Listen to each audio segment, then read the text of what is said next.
Bueno, abran por favor la Biblia en el Salmos 145. Salmo 145. Dice así la palabra de Dios. Salmo de alabanza de David. Te exaltaré, mi Dios, mi Rey, y bendeciré tu nombre eternamente y para siempre. Cada día te bendeciré y alabaré tu nombre eternamente y para siempre. Grande es Jehová y digno de suprema alabanza, y su grandeza es inescrutable. Generación a generación celebrará tus obras y anunciará tus poderosos hechos. En la hermosura de la gloria de tu magnificencia y en tus hechos maravillosos meditaré. Del poder de tus hechos estupendos hablarán los hombres, y yo publicaré tu grandeza. Proclamarán la memoria de tu inmensa bondad y cantarán tu justicia. Clemente y misericordioso es Jehová, lento para la ira y grande en misericordia. Bueno es Jehová para con todos, y sus misericordias sobre todas sus obras. Te alaben, oh Jehová, todas tus obras, y tus santos te bendigan. La gloria de tu reino digan, y hablen de tu poder, para hacer saber a los hijos de los hombres sus poderosos hechos, y la gloria de la magnificencia de su reino. Tu reino es reino de todos los siglos, y tu señorío en todas las generaciones. Sostiene Jehová a todos los que caen, y levanta a todos los oprimidos. Los ojos de todos esperan en ti, y tú les das su comida a su tiempo. Abres tu mano y colmas de bendición a todo ser viviente. Justo es Jehová en todos sus caminos, y misericordioso en todas sus obras. Cercano está Jehová a todos los que le invocan, a todos los que le invocan de veras. Cumplirá el deseo de los que le temen, oirá a sí mismo el clamor de ellos y los salvará. Jehová guarda a todos los que le aman, mas destruirá a todos los impíos. La alabanza de Jehová proclamará mi boca, y todos bendigan su santo nombre eternamente y para siempre. ¿Qué le viene a la mente a usted cuando piensa en el concepto de ambición? Ambición. Cuando usted piensa en ambición. ¿Piensa en algo bueno, en algo virtuoso, en algo digno? ¿O en general le pasa a usted como a mí que cuando pensamos en ambición, pensamos en algo no tan santo, digamos? Algo egoísta, narcisista, en una persona ególatra, en una persona que le gusta que se fijen en él o en ella, que le gusta el poder, en lo que se llama la megalomanía, en pequeños dictadores. ¿Qué pensamos cuando pensamos en ambición? ¿Existe o puede existir tal cosa como una ambición humilde? ¿Puede alguien tener una ambición humilde?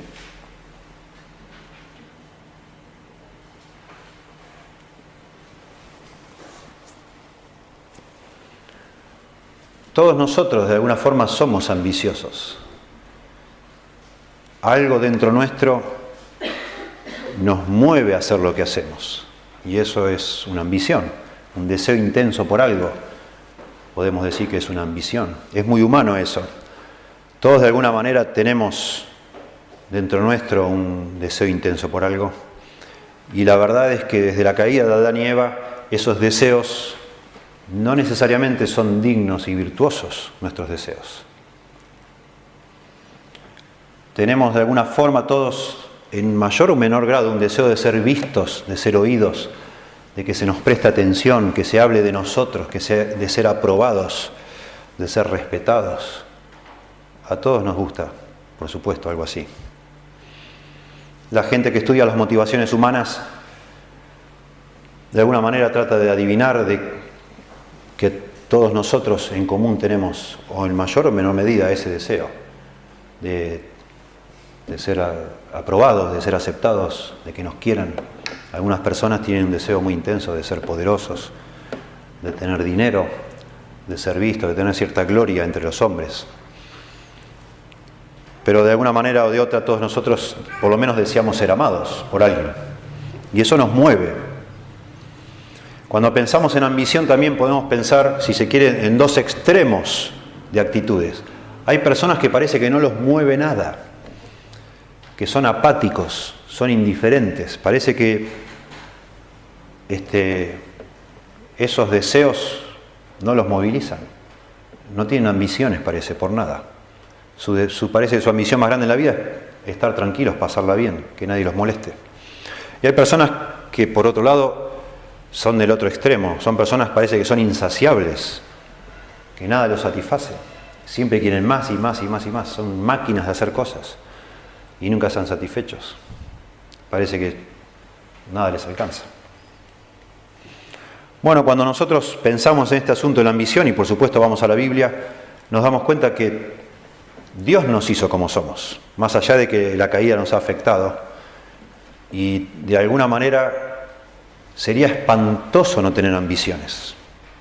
Si de alguna forma se nos quitara la capacidad que tenemos, humana, de tener ambiciones, de pronto no haríamos nada, absolutamente nada. Pasaríamos a ser como vegetales vivientes, no sé, si no tuviéramos ambición. El gran punto ahora que nosotros hemos venido a conocer a Cristo es cómo podemos hacer para, si se quiere, limpiar nuestras ambiciones de deseos egoístas, de deseos malos, redimir nuestra ambición, de tal manera que sea una ambición santa, una ambición noble, una buena ambición. Bueno, la Biblia nos habla de eso, claramente. Y yo estoy tratando de pensar en eso el último domingo de diciembre y el domingo pasado y en cuanto a nosotros como cristianos, lo que yo pienso que es una necesidad de ponernos las pilas, de ser más ambiciosos de lo que somos. Mientras estamos en este mundo, mientras Dios nos conceda más días de vida, de que los aprovechemos al máximo, que le saquemos el jugo a la vida y que hagamos cosas que valgan la pena hacer. Y no malgastemos el tiempo y los recursos que Dios nos da en tonteras, cosas superficiales, cosas temporales, como leímos recién en 2 Corintios. No sé si puedo pensar en alguien más ambicioso que el apóstol Pablo. Parece que nada le alcanzaba. Fue de todos los apóstoles el que más trabajó, y él lo dice, y él era consciente. El hombre era una máquina de hacer cosas para el Señor. Y está puesto como un modelo para nosotros en la Biblia. Y a él le motivaba, tenía una ambición santa. Dice, o de ser, estando presente o ausente, ser agradable a Dios. 2 Corintios 5:9, leímos recién. No mirando las cosas que se ven, que son temporales, sino las que no se ven, que son eternas. Y después dice el verso 10 de 2 Corintios 5, porque todos compareceremos ante el tribunal de Cristo. Y todos vamos a dar cuenta de lo que hicimos mientras estábamos en el cuerpo, sea bueno o sea malo. Y parece que Pablo tenía esa ambición de hacer lo más posible para cuando estuviera delante del Señor, tener mucho que ofrecerle al Señor. No para su gloria, no para ser visto de los hombres, sino por gratitud al Señor, por lo que el Señor había hecho por él. Bueno, yo sinceramente pienso mucho en mi corazón y no solo ahora, sino hace años desde que soy cristiano, y veo y he visto con claridad y todavía veo que en mi corazón hay una batalla, y me imagino que en el suyo también, de mantener puras esas motivaciones, de que no se me desvíe mi corazón y comience a ambicionar cosas que no valen la pena ambicionar. Cosas de las cuales algún día, estando ya al umbral de la eternidad, diga, ¿para qué malgasté el tiempo en eso? Qué tonto que fui. Bueno, disfruté de pronto que alguien me apreció, que alguien me alabó, pero esto ahora que estoy al borde de la eternidad no cuenta para nada. ¿Qué me importa? Haber salido en el diario del pueblito donde vivía. ¿Qué interesa? ¿A quién le importa? Habrán hecho algún asado con ese diario. ¿A quién le interesa? Y tantas cosas, ¿no?, que uno puede pensar. Se trata de alguna forma que la presencia de Cristo en nuestro corazón, la humildad que trae Cristo en nuestro corazón, no mate la ambición. No ese es el punto. Y les digo esto porque yo he luchado también con eso. Decir, bueno, parece como que al final cualquier tipo de ambición es mala y debemos tratar de evitar tener ambición. Y no, ese es el punto. Ese no es el punto. El punto es que el Señor, la humildad que el Señor nos da, no mate la ambición, sino que de alguna manera la canalice, la redireccione hacia motivos santos, hacia Dios y no hacia mí mismo o hacia vos mismo, hacia la gloria de Dios, hacia el beneficio de otras personas, para la gloria de Dios y no para la gloria de uno, claramente.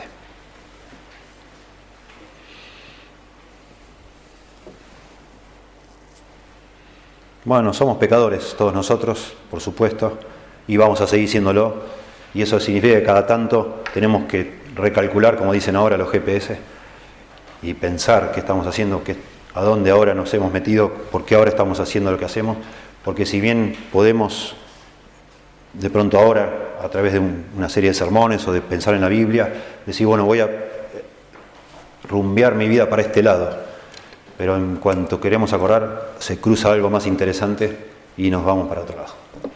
Algo más inmediato, que nos ofrece recompensas inmediatas, un aplauso de alguien, una felicitación, un reconocimiento, o el evitar una crítica, y ya nos vamos buscando algo que no es valioso realmente. Dice un escritor que es conocido hoy en día en el mundo evangélico, Donald Whitney, por escribir sobre la vida espiritual de los creyentes. Y él dice algo muy interesante: una forma de clarificar tu vida espiritual es clarificar tu ambición. Es mirar realmente por qué haces lo que haces. ¿Cuál es la zanahoria, digamos así, forma metafórica, que te hace moverte, levantarte cada día y esforzarte por algo? Todos, de alguna manera o de otra, nos esforzamos por algo. Todos. Todos estamos buscando algo y todos nos esforzamos por las cosas que valoramos nosotros. Usted valora cosas por encima de otras y yo valoro cosas por encima de otras. Y las cosas por las cuales yo me esfuerzo son las cosas que valoro, y esas cosas de verdad son mi ambición y su ambición.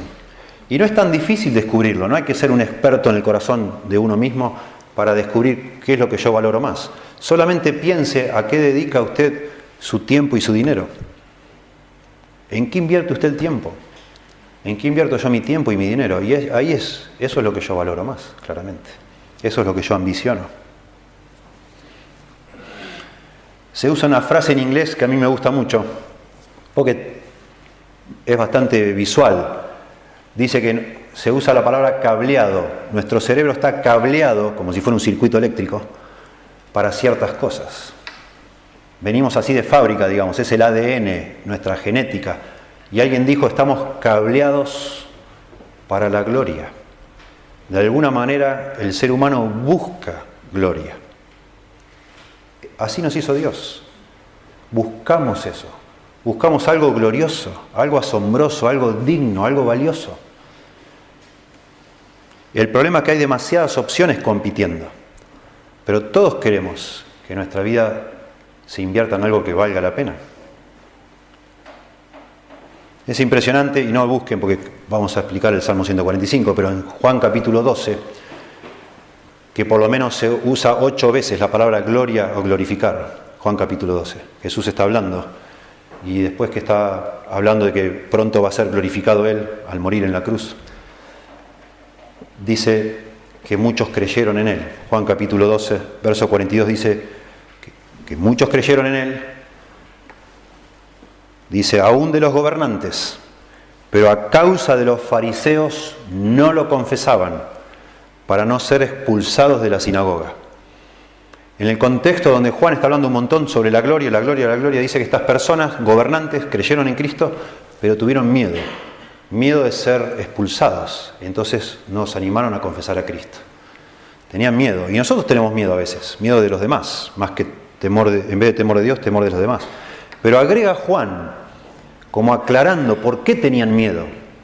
Verso 43, porque amaban más la gloria de los hombres que la gloria de Dios. Por eso tenían miedo, porque amaban más la gloria de los hombres que la gloria de Dios. Esto es lo más profundo que había en el corazón de estas personas que dirigía sus vidas. porque amaba más la gloria de los hombres. Y de alguna manera nos pasa a nosotros.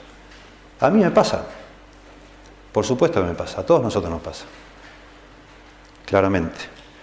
Pero cuando leemos en la Biblia que vino el Evangelio a nuestra vida, eso cambia todo. Debe cambiar todo el Evangelio. Nosotros vivimos desesperadamente porque los demás nos acepten, nos aprueben, nos quieran, nos amen. Y eso es buscar la gloria de los demás, de los hombres. Pero cuando llega el Evangelio, dice la Biblia, en Efesios capítulo 1 dice: bendito sea el Dios y Padre de nuestro Señor Jesucristo, que nos bendijo con toda bendición espiritual en los lugares celestes en Cristo, según nos escogió en Él antes de la fundación del mundo, dice, para que fuésemos santos y sin mancha delante de Él, en amor, habiéndonos predestinado para ser adoptados hijos suyos por medio de Jesucristo, dice Efesios. Y entonces agrega, después que dice que por medio de Jesucristo fuimos adoptados hijos suyos, dice, según el puro afecto de su voluntad, para alabanza de la gloria de su gracia, con la cual nos hizo aceptos en el amado. Ahora que somos cristianos, si usted es un cristiano o una cristiana, usted dice la Biblia por el Evangelio y por lo que hizo Cristo, porque Cristo, a través de Cristo fue usted adoptado y yo fui adoptado hijo de Dios. Soy acepto. El Señor me acepta. Ya no tengo que hacer nada para ser aceptado por Dios. Soy aceptado. Eso significa que cuando uno se hace cristiano, y como dice, por eso dije desde el verso 3, Dios lo ha bendecido a uno con toda bendición espiritual en los lugares celestes en Cristo, dice. Nos ha colmado de bendiciones el Señor. Entre ellas ser aceptados por Dios, ser perdonados en su sangre, ser redimidos, ser escogidos ante la fundación del mundo, etcétera, etcétera, etcétera. De tal forma que ahora toda la energía que yo desesperadamente usaba para que otros me quieran, me acepten, me amen, etcétera, ya está resuelto eso. Puedo usar todas esas energías ahora para la gloria de Dios, para el beneficio de otros y la gloria de Dios. Puedo vivir para algo más grande que para mí mismo. Y ese es el gran punto. En una parte de la Biblia dice, el buscar la propia gloria no es gloria, es vanagloria. Es algo vacío, es algo absurdo buscar la gloria de uno. No tiene sentido. No tiene sentido. Y está lleno de casos de personas.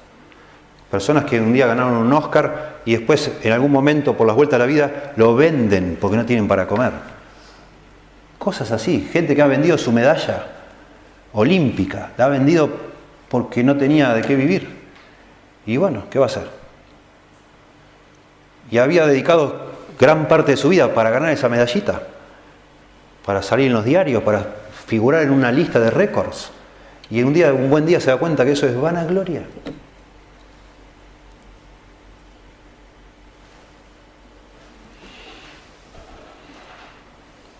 Por eso Pablo, después que explica todo esto en Efesios, llega al capítulo 4 y dice: yo pues preso en el Señor os ruego que andéis como es digno de la vocación con que fuisteis llamados. Ustedes cristianos que han recibido todo lo que han recibido, vivan de una manera acorde con todo lo que han recibido. O sea, ya no vivan para ustedes mismos, vivan para el Señor, para la gloria de Dios. La ambición, cuando el Evangelio viene a nuestra vida, debe transformar nuestra ambición.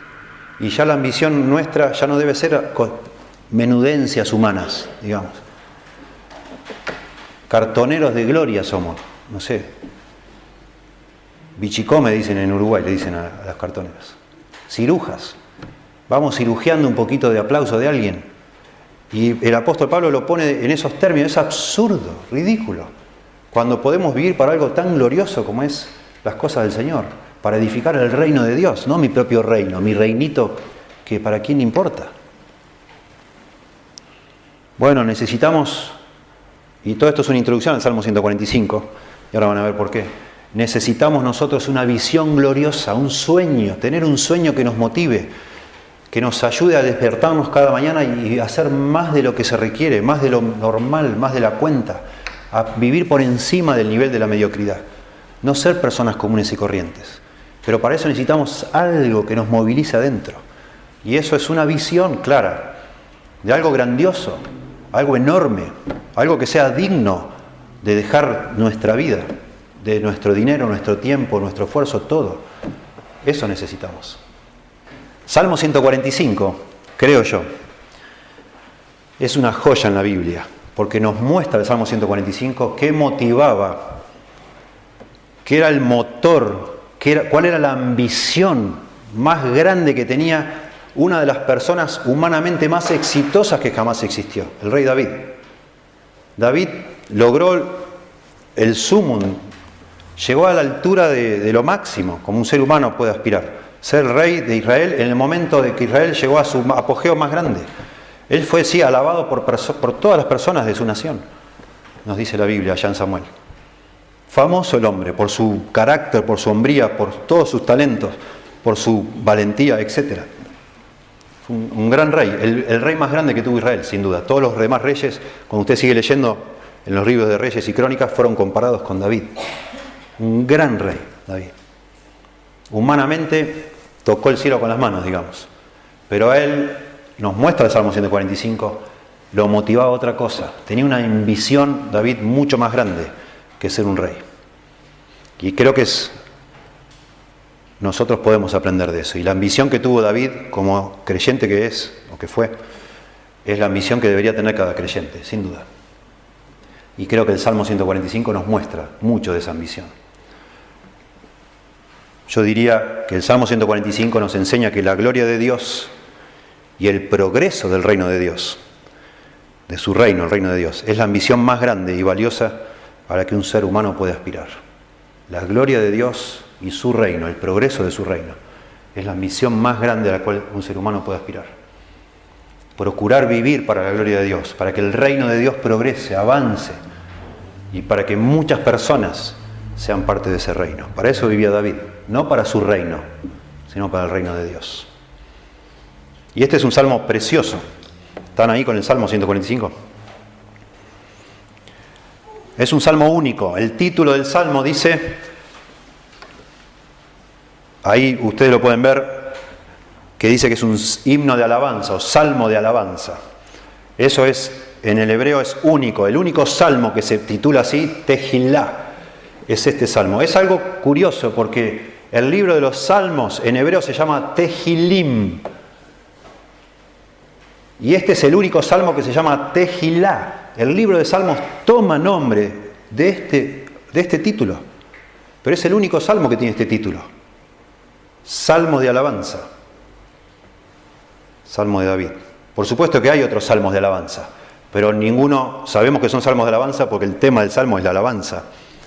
Pasa eso con los últimos 6 salmos del Salterio, son todos salmos de alabanza. Pero el único que se titula así es este salmo. Y es un himno, podríamos decir que es un himno. Técnicamente esto es un himno, clarísimo. Es un himno de alabanza.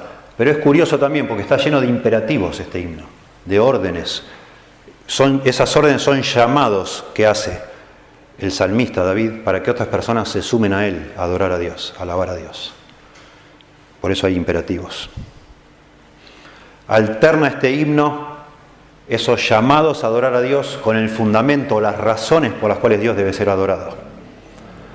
Y parece, cuando uno lo lee así superficialmente, parece que habla de un montón de cosas, pero no. Todo el Salmo tiene una unidad. Hay un tema único acá, y ese tema es el reino de Dios. Por eso empieza diciendo, mi Dios el Rey. Te exaltaré, mi Dios, mi Rey, dice nuestro idioma, pero es te exaltaré, mi Dios el Rey. Eso es lo que dice, comenzando el Salmo. Y ese es el tema del Salmo, clarísimo. Dice un escritor, como himno de alabanza a Dios, este Salmo se destaca como probablemente el más hermoso en el Salterio entero. Aquello que debe atraernos más y lo que más debemos esforzarnos por comprender es el intento afanado de su autor por describir la gloria de Dios. Interesante. Es muy importante entender el lugar que ocupa este salmo dentro del libro de Salmos. Hay 150 salmos, este es el 145, y es el comienzo de la conclusión del libro de Salmos. A partir de acá todos los 6 salmos, bueno, los 5 salmos que siguen más este, son la conclusión del libro de Salmos. Y todos los salmos que siguen hablan de alabanza a Dios. En total, desde el Salmo 145 hasta el final, la palabra alabanza aparece 46 veces.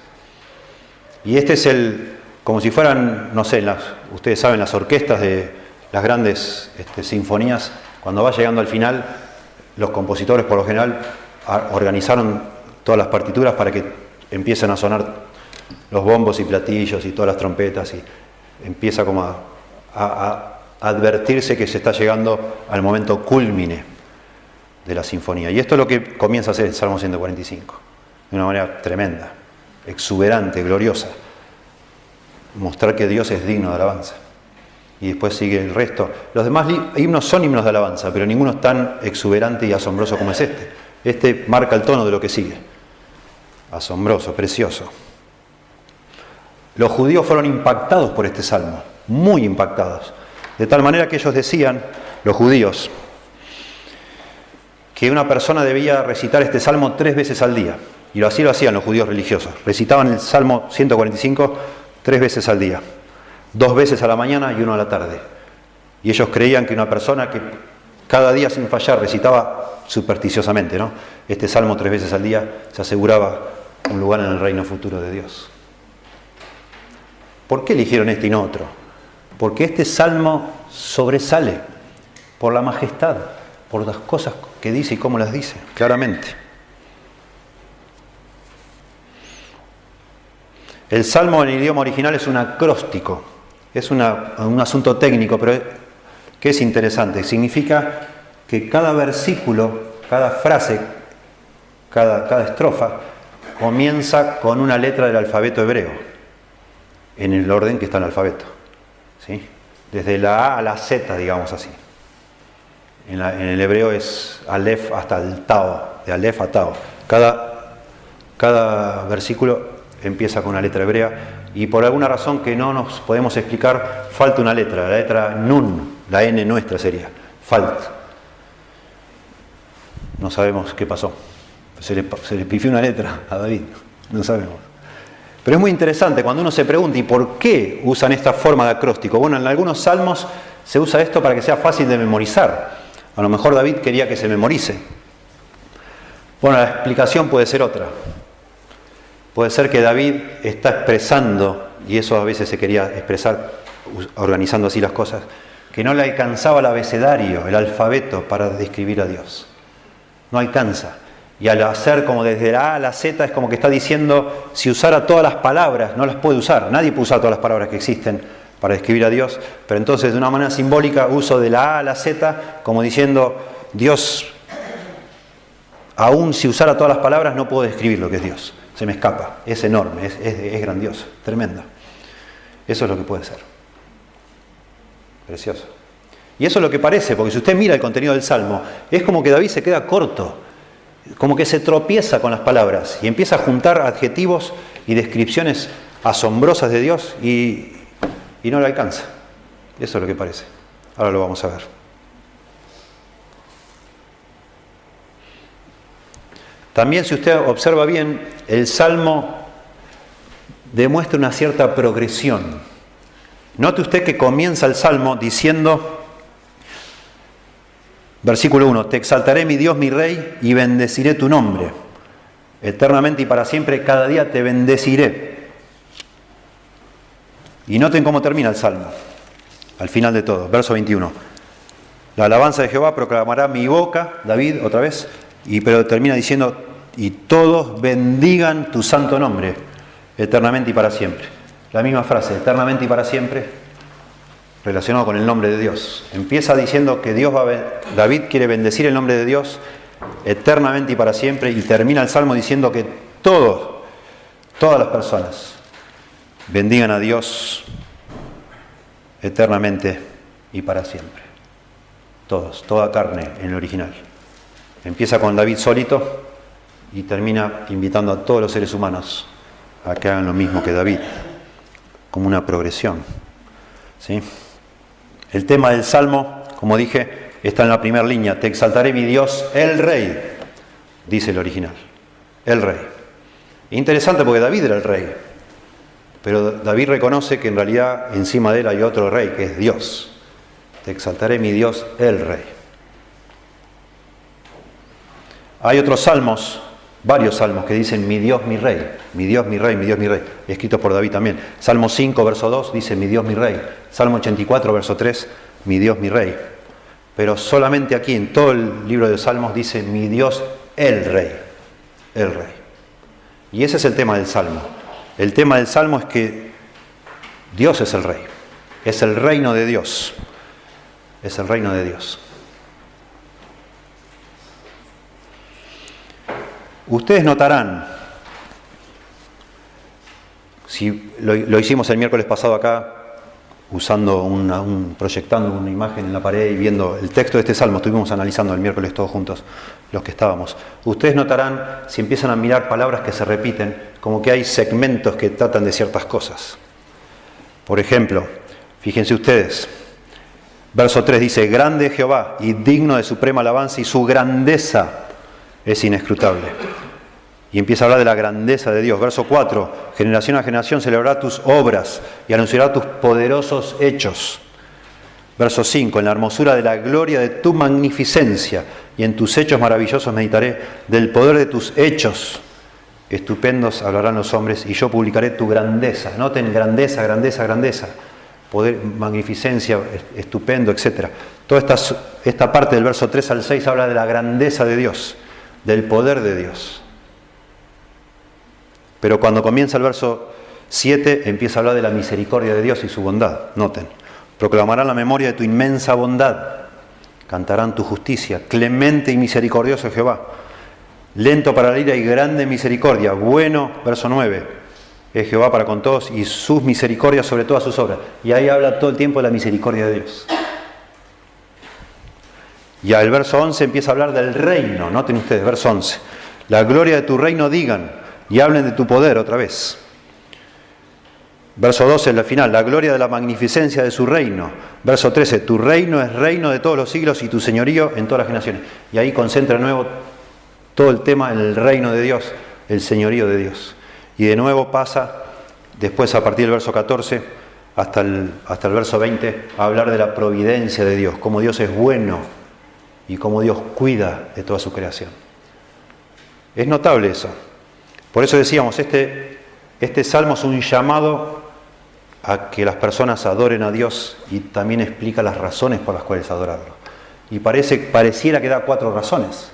La grandeza de Dios, que acabamos de ver, versos 3 al 6, la misericordia de Dios del 7 al 9, el reino de Dios del 11 al 13 y la providencia de Dios, como Dios provee y sostiene y cuida su creación, del verso 11 al 20.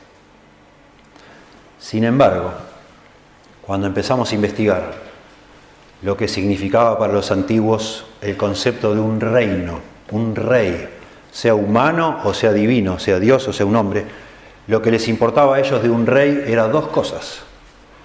Que el rey fuera poderoso para defenderles, que el reino sea fuerte, poderoso, inexpugnable, y también que el rey sea compasivo para cuidar de sus súbditos, que les provea de lo que necesitaban. Y si nos ponemos a mirar estos 4 temas, que parece que son temas distintos, en realidad todo gira alrededor del reino de Dios. La grandeza es la grandeza del rey, la misericordia es la misericordia del rey, que protege, que no es un dictador, que solo tiene poder, sino que los habitantes de su reino son cuidados y bendecidos y protegidos por su rey. Y cuando vuelve a la carga, después de nuevo con el reino y su señorío, de nuevo habla del poder del rey y de nuevo habla de la providencia del rey, de cómo el rey sustenta a todas las personas que están en su reino. Por eso es clarísimo que todo el Salmo, desde que empieza hasta que termina, gira alrededor del tema del reino de Dios. Y por supuesto del rey, de ese reino que es Dios. Esa era la visión que conmovía a David. David vivía motivado, pensando que él era parte de un reino mayor que su propio reino. Que su vida y su esfuerzo no era construir el reino de David, sino el reino de Dios. A eso le importaba a David. Y ese es el motivo por el cual él llama a la gente a adorar a Dios. Por su reino. Precioso, maravilloso. Recién cantamos, el primer himno que cantamos, me encanta, al Rey adorad. Me encanta la persona, yo sospecho que el que escribió este himno, el Rey adorad, se inspiró en el Salmo 145, porque lo mismo demuestra. El himno canta al poder de Dios y a la bondad y misericordia de Dios.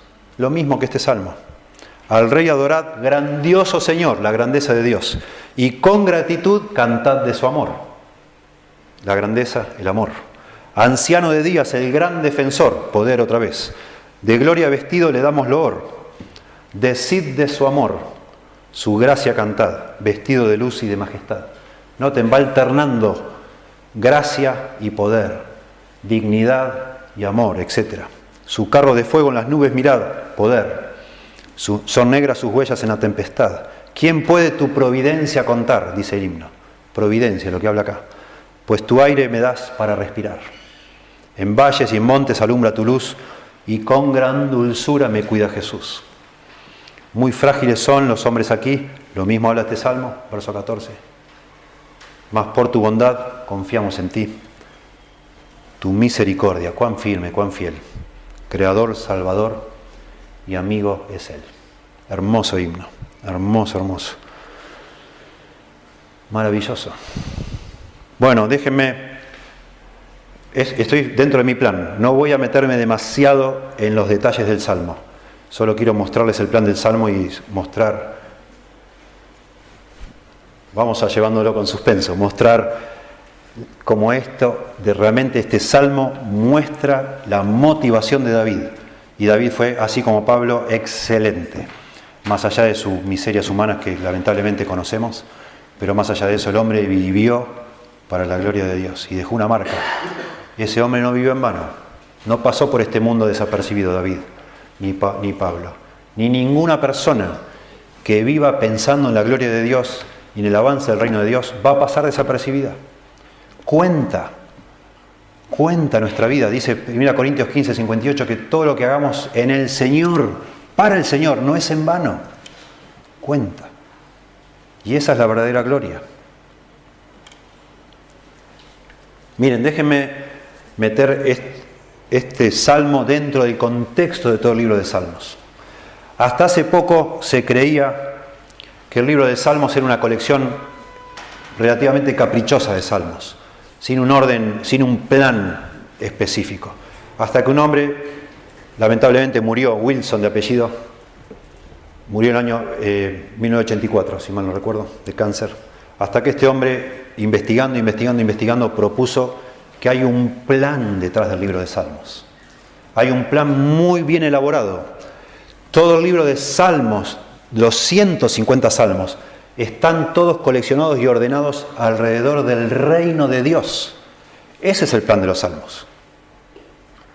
Por eso el Salmo 1 y 2 son la introducción al libro de Salmos.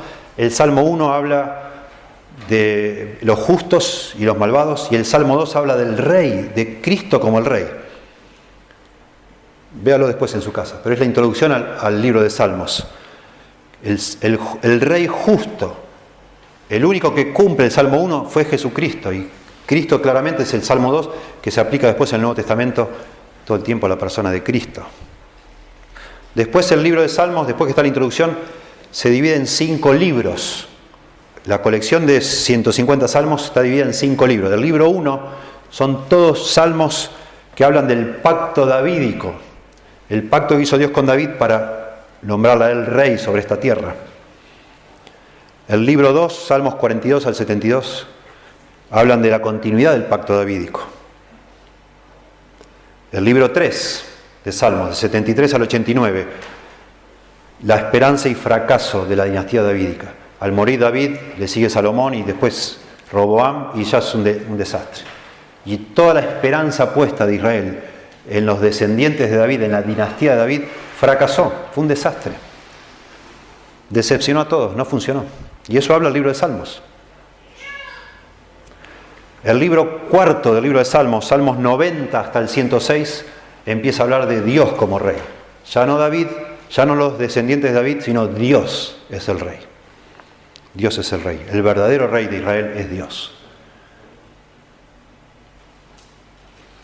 Y el último libro, Salmos 107 al 145, hasta este salmo, nos celebran a Jehová como el rey de Israel y el rey de un reino que es más allá que Israel, que abarca toda la humanidad. Y termina el libro de Salmos con la conclusión, que son las alabanzas al rey, a Dios. Ese es todo el tema, el hilo conductor en el libro de Salmos. Que el rey humano, el más grande de todos los reyes que fue David, al final fue un fracaso. Pero entonces Israel, porque este es el himnario del pueblo de Israel, debía poner su esperanza no en un futuro rey humano, sino en el reino de Dios. El reino de Dios, ese es el reino que vale. Y eso es lo que celebra el Salmo 145, el reino de Dios sobre esta tierra. Por eso dice, te exaltaré mi Dios, el rey. Él es el rey, no yo, ni mis descendientes. Dios es el rey. Maravilloso. Bueno, y David entonces comienza él a exaltar a Dios y se queda sin palabras. No sabe ni qué decir, ni cómo decirlo. Parece como que no hay manera de meter en una sola canción, en un solo poema, las glorias de este rey maravilloso, el rey de los siglos, con su reino sempiterno, que será un reino para siempre y para toda la humanidad, ¿no? Noten ustedes que empieza David hablando de sí mismo y termina hablando de todos. Si usted tiene ahí el Salmo a la vista, 17 veces en este Salmo se usa la palabra todos, todos, todos, todos, todos. Y a eso quiere llegar David. Empieza diciendo, yo te voy a adorar, Dios, pero al final todo el mundo te va a adorar. Y esa es mi esperanza. Noten ustedes, solo para mostrar algunos. Verso 10, te alaben, oh Jehová, todas tus obras. Verso 12, para hacer saber a los hijos de los hombres, implicando todos. Verso 13, tu reino es reino de todos los siglos y tu señorío en todas las generaciones. Verso 14, sostiene Jehová a todos los que caen, levanta a todos los oprimidos, los ojos de todos esperan en ti. Noten cómo acercándose al final, cada vez se usa más la palabra todos, todos, todos, todos, todos. Verso 16, colmas de bendición a todo ser viviente. Justo es Jehová en todos sus caminos, misericordioso en todas sus obras. Cercano está Jehová a todos los que le invocan, a todos los que le invocan de veras. Verso 20, Jehová guarda a todos los que le aman, mas destruirá a todos los impíos. Y termina la última línea del Salmo diciendo, y todos bendigan su santo nombre, eternamente y para siempre. Bueno, así es este Salmo. La palabra nuestra es exagerado, sería de pronto injusto decir, es exuberante. Todo es como exagerado, pero de una manera preciosa, exageradamente precioso, exuberante. Cada día te bendeciré, eternamente y para siempre. Noten, David está queriendo explicarlo lo máximo. Cada día, siempre, para siempre. Todos, todos, todos, todos, todos, todo el tiempo todos. Cada generación, etc. Y cuando empieza a hablar, a usar adjetivos, de nuevo, no les alcanza, no le alcanza. Y en ese contexto, de nuevo, posiblemente por eso usó todas las letras del alfabeto, para darle todavía más énfasis a eso. Ni me alcanza el alfabeto siquiera, o el abecedario. Y en primer lugar, entonces, lo que yo decía, ahora que, entre comillas, demostré, creo yo, que todo el tema de este salmo es el reino de Dios. Y que la ambición de David era, lo que le motivaba era justamente la gloria de Dios y el progreso de su reino. Podríamos decir claramente que en este salmo hay 3 momentos, hay 3 divisiones, y yo la anoto por la palabra bendecir. Noten el verso 1, por favor, si tienen la Biblia, dice, te exaltaré, mi Dios, mi Rey, bendeciré tu nombre. Cada día te bendeciré. Verso 1 y 2. Noten que el que bendice ahí es David. Y ya vimos que el último versículo, los que bendicen a Dios son todos los seres humanos, toda carne. Pero noten qué raro, en el medio del Salmo, dice el verso 10, te alaben, oh Jehová, todas tus obras, y tus santos te bendigan. Y esto es la pista, la gran pista que necesitamos para entender cuál es el plan de David al escribir este salmo. Comienza diciendo que él va a bendecir a Dios en la mitad, eso sería el preludio. En la mitad del Salmo se llama interludio, como si fuera una pieza musical. Preludio, yo voy a adorar a Dios, voy a alabar a Dios, voy a bendecir a Dios. Preludio. Interludio, segundo movimiento, si fuera una música. Tus santos, esos son los creyentes, tu pueblo Israel, te va a bendecir también Dios. Y el postludio, el final, la conclusión, el clímax, todos los seres humanos te van a bendecir Dios. Empiezo conmigo, seguimos con el pueblo de Israel y al final de cuentas todos los seres humanos te van a bendecir Dios. Ese es el punto. Y entonces en base a eso yo digo lo siguiente: si la gloria de Dios y el progreso de su reino es la ambición más grande y más valiosa que puede tener un ser humano para vivir en esta vida, podríamos decir, en primer lugar, este salmo nos dice que Dios me llama a mí, te llama a vos, como su hijo, a ser cautivado por su persona y por su reino. En forma personal, así como David dice, te exaltaré mi Dios, mi rey, o mi Dios el rey, y lo hace en forma personal, entiendo yo que de la misma manera debería sentir yo como creyente. Debería ser mi motivación. Yo, en forma personal, como hijo de Dios, debería ser cautivado por la persona de Dios y por el reino de Dios. ¿Qué es lo que muestra acá David? Te exaltaré, mi Dios, mi rey, y bendeciré tu nombre, cada día te bendeciré y alabaré tu nombre eternamente y para siempre. Noten que usa sinónimos de alabar. Exaltar, bendecir, alabar. De nuevo, para hacer un punto y exagerar. Una vez me dijo, tristemente, una persona a la que yo quiero mucho, cuando le expliqué el Evangelio, me dijo hace ya 30 años atrás, ¿para qué quiere ir al cielo? Dice. Qué aburrido. ¿Qué vamos a hacer en el cielo? ¿Toda la eternidad cantándole a Dios? Yo no quiero ir al cielo. Así me dijo. No me interesa lo más mínimo. Bueno, eso es lo que dice la Biblia, que vamos a hacer en el cielo. Vamos a estar la eternidad alabando a Dios. ¿Es aburrido eso? Miren ustedes lo que está diciendo David. Te exaltaré, mi Dios, mi rey, bendeciré tu nombre, te alabaré. Cada día, dice, eternamente y para siempre. Y eso lo pone feliz a él. Es su ambición. La ambición de David es poder alabar a Dios toda la eternidad. ¿Y no es aburrido eso? No, no es aburrido. Al contrario, es la única cosa de la cual jamás nos aburriríamos los seres humanos, de Dios. Porque otra vez Dios nos cableó, usando la frase en inglés, cableó nuestro cerebro para que jamás nos aburramos de Dios. Te podés aburrir de cualquier otra cosa, y de hecho nos aburrimos de casi todas las cosas. Es muy difícil mantener el interés en algo, es muy difícil, muy difícil. Y siempre yo doy el ejemplo de los jueguitos de los videojuegos. Las personas que fabrican videojuegos tienen, no se imaginen ustedes, vivíamos nosotros en California donde están todas esas compañías de electrónica, son edificios de un montón de pisos, trabajan miles de personas. Y usted lo puede ver, si usted consume juegos de video, al final en algún lado están los créditos y no terminan nunca de leer usted la cantidad de gente que trabaja para hacer un juego de esos. Miles de personas.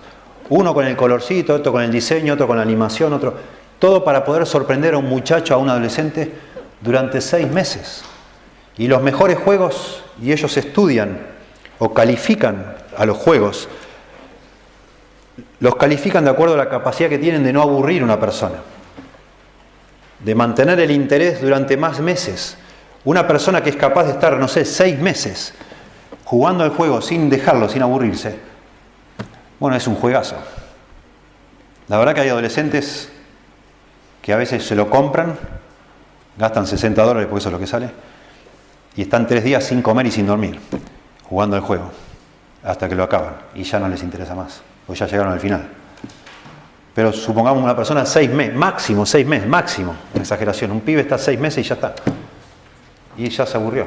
Y están miles de personas trabajando para eso, y ganan millones de dólares para hacer eso. ¿Cuántas veces vas a ver, no sé, ahora están con la Guerra de las Galaxias, cuántas veces vas a ver la película? ¿Cuántas veces la vas a ver hasta que ya la guardes y nunca más la mires? Un plomazo. ¿Cuántos partidos de Messi vas a ver? Llega un momento, los grabalo. ¿Y cuántas veces lo vas a ver de nuevo? 3 veces, 4 veces. Ya te cansó. Y así todas las cosas. Pero Dios no nos va a cansar. No nos puede cansar Dios. Porque nunca vamos a terminar de conocer a Dios. Eso es lo que nos dice la Biblia. Por eso Jesús lo adora al Padre, allá en Juan capítulo 17, verso 3. Y dice, y esta es la vida eterna, que te conozcan a ti, al único Dios verdadero, y a Jesucristo a quien tú has enviado. Esta es la vida eterna. Como diciendo, en esto consiste la vida eterna. No en caminar por calles de oro, ver puertas de perla, estar en un lugar maravilloso, sino en conocer a Dios. Y nunca lo vamos a terminar de conocer. Y David, cautivado por ese pensamiento, se da cuenta que podría estar cada día, eternamente y para siempre, alabando a Dios y nunca se cansaría. Jamás. Jamás. Miren, es lo único digno. Si usted quiere pensar en algo grande por lo cual vivir, no hay nada más grande que Dios. No te podés equivocar si vas a vivir para Dios. No hay nada más grande que Él. Nada. Nada, absolutamente nada más digno de dedicar tu vida y tu tiempo a Dios, claramente. El verso 3 podríamos ponerlo entre comillas, es el contenido de la alabanza que David le dice a Dios. Grande es Jehová y digno de suprema alabanza, y su grandeza es inescrutable. Y eso es el concepto que estamos diciendo. Por eso Dios no te puede aburrir nunca, porque es inescrutable. Nunca llegás al fondo, nunca llegás al último nivel, por decir, usando la analogía de los videojuegos. No llegás nunca. No hay forma de llegar a la última pantalla. Es inescrutable. Por eso podemos estar la eternidad conociéndolo a Dios y cada día vas a ver un aspecto nuevo que no conocías. Y lo mismo a mí me va a pasar. Nunca vas a decir, sí, Dios, sí. Ufa, otra vez hay que ir a adorar a Dios. Nadie va a decir eso en la eternidad. Jamás. De ninguna forma. Imposible. Imposible. Precioso. Y David medita en eso y le motiva. De nuevo, no podemos analizar cada frase, cada línea acá, no pienso que no sería el punto, pero ya te das cuenta, generación a generación celebrará tus obras, dice David, anunciará tus poderosos hechos. Dios es tan asombroso, cautiva tanto el corazón de un ser humano, Dios, cuando uno lo conoce, que uno no se puede quedar callado. Querés que otros lo conozcan, querés que otros lo vean, que otros lo entiendan, y anuncias y querés que otros sepan. Y tus hijos querés que sepan de Dios y que lo conozcan, etc. Y vive uno para eso. Claramente, porque vale la pena.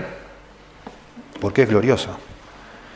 En la hermosura de la gloria de tu magnificencia, lo que hablábamos hoy, noten como apila David calificativos. En la hermosura de la gloria de tu magnificencia, verso 5. Y en tus hechos maravillosos meditaré. Del poder de tus hechos estupendos hablarán los hombres y yo publicaré tu grandeza. La palabra estupendo ahí es una mezcla de asombro y terror. Así es Dios. Nos asombra, así, ¡wow! Y nos da miedo también. No quiero exagerar diciendo más cosas, pero yo empecé hablando de la ambición. Podría haber empezado hablando del asombro, de la sorpresa. Fuimos cableados para asombrarnos por algo. Por eso está todo el mundo enloquecido con Messi. Y llenan estadios y van a verlo a Messi. O a un jugador de otra cosa, según el deporte que le gusta a cada uno. El ser humano quiere que algo le asombre. Y de hecho identifica la diversión con el asombro. Y un día aburrido es un día donde no pasó nada nuevo.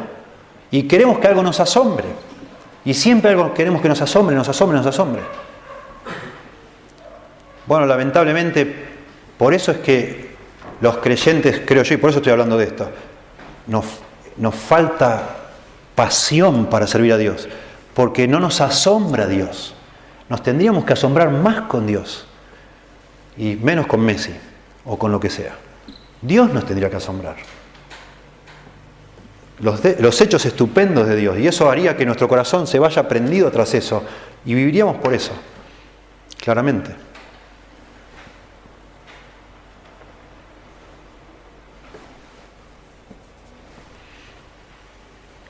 Proclamarán, verso 7, la memoria de tu inmensa bondad. Cuando dice la memoria, es interesante, el concepto es la fama de tu inmensa bondad. De nuevo, noten una persona que ha sido cautivada por la visión de Dios, no se conforma esa persona sola con solo adorar a Dios. Quiere contagiar a otros. Y esa es la dirección que toma este salmo. Empieza con David, pero sigue con el pueblo de Dios y termina con toda la humanidad. Porque cuando una persona está cautivada por la gloria de Dios, no se queda callado. Quiere contagiar a otros, quiere reproducirse y anunciar la fama de Dios, la gloria de Dios, que otros lo conozcan. Y por eso al final termina hablando acá, como mencionamos en el verso 10, ya no David solo, sino ahora también todos sus santos. Verso 10, te alaben, oh Jehová, todas tus obras y tus santos te bendigan. Y eso me lleva al segundo punto. El primer punto dijimos nosotros, Dios me llama como su hijo, y a vos también como su hija o su hijo, a ser cautivado por su persona y su reino. En el segundo lugar, y progresando, Dios nos llama como su pueblo, ya no como su hijo o su hija, sino como su pueblo, que somos nosotros, a ser cautivados por su persona y su reino. Y ese hermoso concepto, que la forma de que mi vida tenga sentido no es solo que yo individualmente, egoístamente o aislado de cualquiera, viva para adorar a Dios y para hacer progresar su reino, sino que Dios me llama a mí y a cada uno de nosotros a unirnos con otros creyentes, en una comunidad, en un cuerpo, y juntos vivir para Dios. Y si yo quiero que mi vida tenga sentido en este mundo, que valga la pena, no lo puedo hacer desconectado de una iglesia local. No lo puedo hacer. El plan de Dios para hoy en día la humanidad es actuar a través de la iglesia local. Cristo murió por su iglesia, la iglesia es la esposa de Cristo. Y todos los planes futuros, si usted conoce la Biblia, giran alrededor de la iglesia. Por eso es muy importante, si realmente cautiva su corazón la idea de vivir para Dios y para la gloria de Dios, es falso si usted lo hace aislado de una iglesia. Usted no está viviendo para Dios. No se puede vivir para Dios desconectado de los otros hijos de Dios. No se puede. Es demasiado místico, demasiado nebuloso eso de vivir para Dios como si fuera un concepto Dios. Yo amo a Dios amándolo a usted. Yo sirvo a Dios sirviéndole a usted. Porque usted es un hijo de Dios, una hija de Dios.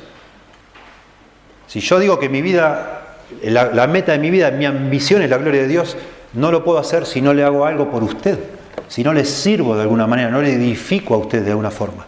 Porque usted es parte de la familia de Dios. Eso es clarísimo en la Biblia. Para mí el texto, y después usted búsquelo, el más impactante explicando ese concepto es Filipenses 2:20. Cuando Pablo habla de Timoteo dice, y a ninguno tengo del mismo ánimo. Escuche, a ninguno tengo, Pablo dice sobre Timoteo, del mismo ánimo, ni que tan sinceramente se interese por vosotros. Y explica Pablo lo que acaba de decir, que no hay nadie que tan sinceramente se interese por los creyentes en Filipos. Y dice, porque todos buscan lo suyo propio, no lo que es de Cristo Jesús. Impresionante. Está diciendo que Timoteo es la persona que más se interesa por los filipenses, porque él no busca lo suyo propio, sino lo que es de Cristo Jesús. Y ese interés en las cosas de Cristo se traslada en interesarse por los hermanos de Filipos. Bien concreto esto. Si yo quiero vivir para Dios, para la gloria de Dios y para extender su reino, lo puedo hacer aquí y ahora. Si vivo acá y soy miembro de esta iglesia. Si un día se muda a otro lado, busque una iglesia. No se conforme mirando videitos en YouTube. No alcanza eso. Eso es un autoengaño. Si yo no pongo mi tiempo, mi esfuerzo, mis talentos, mi energía, mi pasión al servicio concreto de carne y hueso de personas, yo me creo que estoy viviendo para Dios, pero no vivo para Dios. Solo por escuchar casete en mi casa y cantarle a Dios cuando me levanto. Eso no es vivir para Dios. Claramente que no. Por eso digo, y me gusta cómo este salmo nos va llevando de lo individual a lo colectivo. Pero no se queda ahí tampoco. Sería un engaño para nosotros. Encerrarnos como una secta, como un grupito cerrado, donde todos nos amamos y nos queremos y vamos a comer a la casa de fulano, de mengano y siempre estamos juntitos. No. Otra vez se nos vuelve autorreferencial y se vuelve algo que nos termina cansando también y aburriendo. la razón de yo unirme a usted para juntos ser cautivados por la gloria de Dios y el progreso de su reino, otra vez, es el resto de todas las personas que no conocen a Dios. Y quemamos nuestra vida, nuestro tiempo, nuestro esfuerzo para que otros lo conozcan.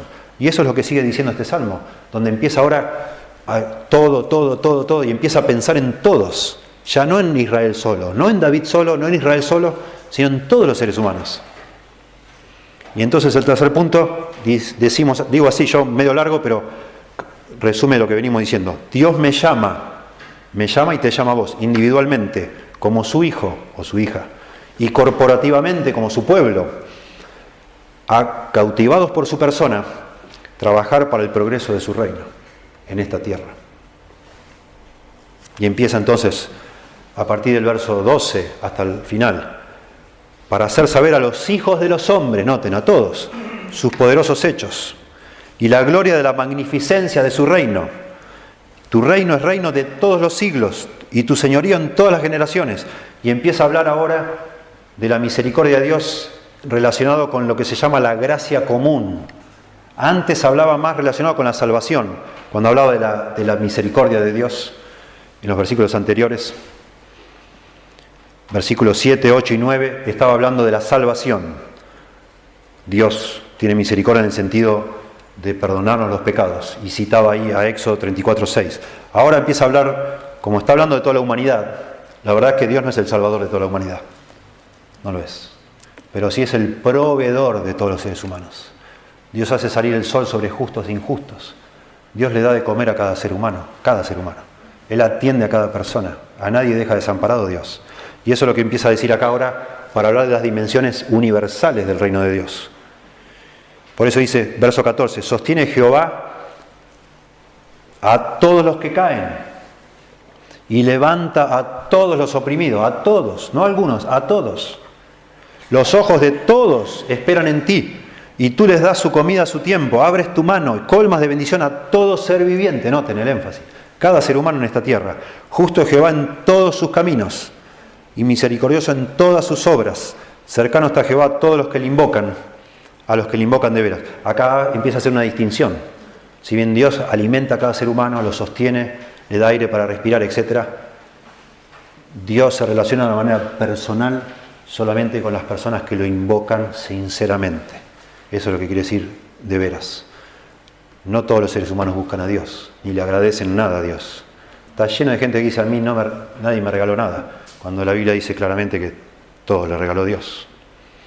Pero hay personas en medio de esa humanidad bendecida y beneficiada por la gracia común de Dios, que en algún momento de sus vidas le buscan a Dios, porque Dios actúa en sus corazones y Dios ahí está cercano para responder. Cumplirá el deseo de los que le temen. Noten, hablando de los que le temen, oirá asimismo el clamor de ellos y los salvará de ellos, los que le temen, los que le buscan sinceramente. Jehová guarda a todos los que le aman. Noten de nuevo como restringe, dentro de todos hay un grupo, los que le buscan sinceramente, los que le temen, los que le aman. Más destruirá a todos los impíos. Para que nadie se confunda, o sea, hay un reino de Dios que está en progreso y a un día ese reino va a ser sobre toda la humanidad. Pero paralelamente va a haber una multitud de personas perdidas en el castigo eterno. Cuando comienza el reino de Dios sobre esta tierra, nos explica Apocalipsis 19, va a ser después que las personas fueran separadas, los impíos, ¿no? Pero algún día de cada pueblo, de cada tribu y nación, de cada lengua, va a haber un reino en este mundo donde personas de cada nacionalidad van a estar adorando a Dios. Y así termina con esa esperanza, verso 21. La alabanza de Jehová proclamará mi boca, David solo, y todos bendigan su santo nombre eternamente y para siempre. De nuevo, ese es el gran tema de todo el libro de Salmos, que hay un reino eterno de Dios. Dios es el rey. Y Israel, en el libro de Salmos, es llamado a poner su esperanza en ese reino, por el cual vale la pena vivir y morir por ese reino. Bueno, conclusión de todo esto. Estamos viviendo en tiempos muy raros. Cada vez hay más escritos. Trato yo de mantenerme al día, muy difícil, leyendo cosas que se van publicando. Está lleno de personas en las universidades tratando de descifrar la cultura en la cual estamos viviendo. Muy rara, muy rara. Y cada tanto picoteo y leo de cosas. Leí hace poco de un profesor de universidad en Estados Unidos que empezó a escribir de cómo él observa, un hombre ya mayor, cómo en los últimos 20 años los muchachos en la universidad ya no son lo que eran antes.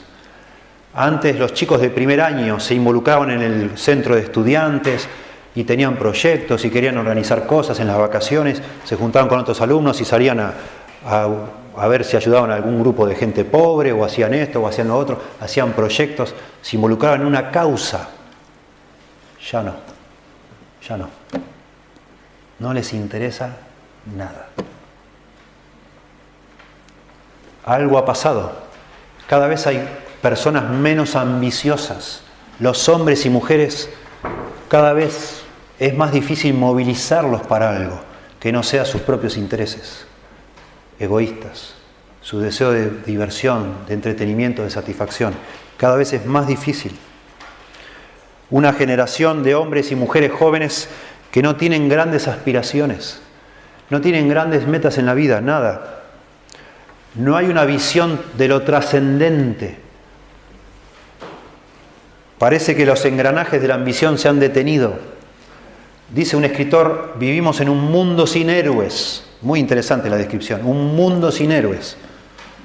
A nadie ya le interesa ser un héroe. Yo a veces me pregunto si afectará la PlayStation y los deportes a eso. Porque crean una sensación falsa. Ganamos, ganamos. Si vos no jugaste, vos no ganaste nada. No, ganamos, ganamos.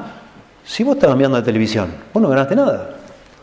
Entonces uno traslada, parece el héroe, el que está ahí, que se rompió el alma y que pasó como 20 jugadores y metió la pelota, y es el héroe tuyo. Pero y vos sentís que lo hizo por vos, como un vicario ahí, ¿no? Así como Cristo murió por mí, parece que, bueno, Messi la metió por mí. Y ahí voy, contento. Y si no, me compro una PlayStation y voy ahí pasando las pantallas y matando y escondiéndome y parece que soy yo el que está ahí adentro. Y termino el jueguito y parece que ya colmé mi cuota de heroísmo. Los maté a todos, qué bueno. No sos un héroe, sos un salame. No hiciste nada. Héroe es el tipo que se levanta a la mañana y se va a laburar aunque no tiene ganas de ir a trabajar. Aunque sabe que van a ir, lo van a tratar mal y le van a pagar una miseria. Y va igual. Y sigue igual adelante porque hay que comprar los pañales. Ese es un héroe. Pero ya los hombres no quieren ser esa clase de héroe. Por eso muchos ni casarse quieren. ¿Estás loco? ¿Qué es eso? Mirá los diarios. Los héroes de hoy están todos mostrando los músculos, todos depilados. Porque se depilan ahora. Son más coquetos los hombres que las mujeres. Ahí mostrados en la playa. Esos son los héroes. Tremendo. Algo raro está pasando. Algo raro está pasando, claramente, y las personas, no soy yo, no estoy inventando nada. Al contrario, me ayudan a pensar otras personas que están observando este fenómeno. Necesitamos recuperar de alguna forma la pasión para vivir por algo más grande que nosotros mismos.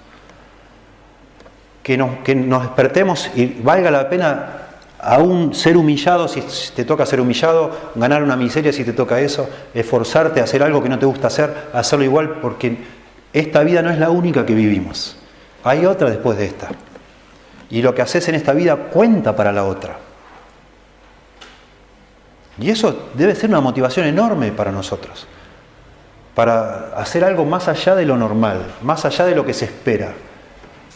No puede ser que la ambición de la vida de una persona sea estar tranquilo. No puede ser eso. No nos cableó Dios la cabeza para que así sea la vida. Algo está funcionando mal.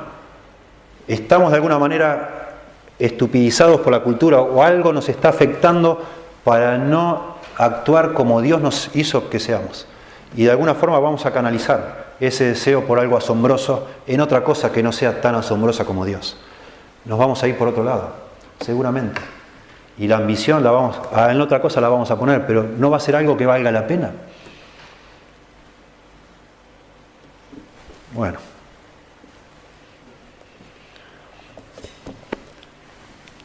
Me lo digo a mí mismo también. lo que estoy diciendo. No me creo que afuera del barco, digamos, ¿no?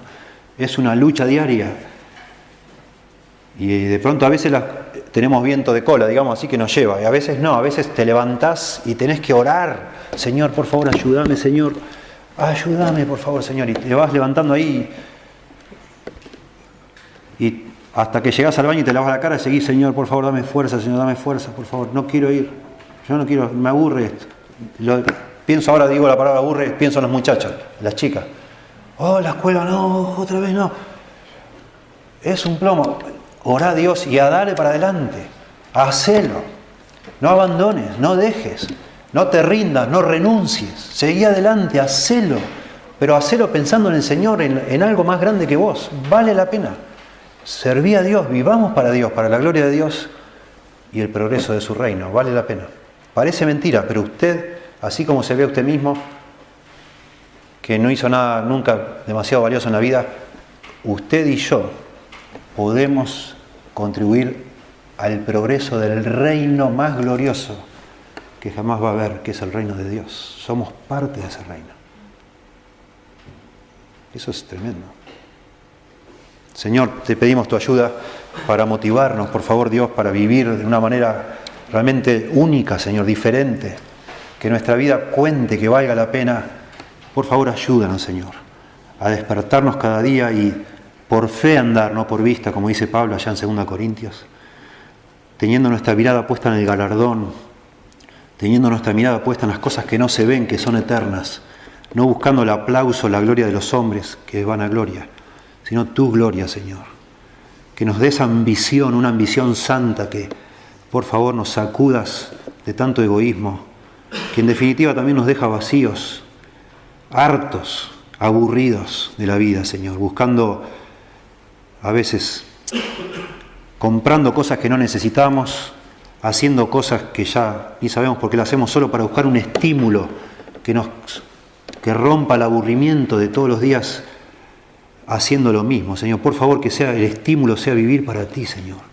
No comprar una chuchería o algo que ni siquiera sabemos ni para qué lo hicimos, Señor. Ayúdanos, por favor, Señor. Jóvenes perdidos mirando pornografía, una vida miserable porque no tienen una cosa realmente que valga la pena dedicarse, Señor. Algo que cautive sus almas, sus mentes, sus imágenes que realmente sean gloriosas. Chicos que gastan horas y horas matando muñequitos que no existen, Señor. Por favor, ayúdanos, Dios, por favor, te rogamos, a usar el tiempo con sabiduría, darnos cuenta que la eternidad no es un juego, creer lo que decimos que creemos, Señor, y vivir de acuerdo a eso. Por favor, ayúdanos, Dios. Te lo rogamos en el nombre de Jesús. Amén.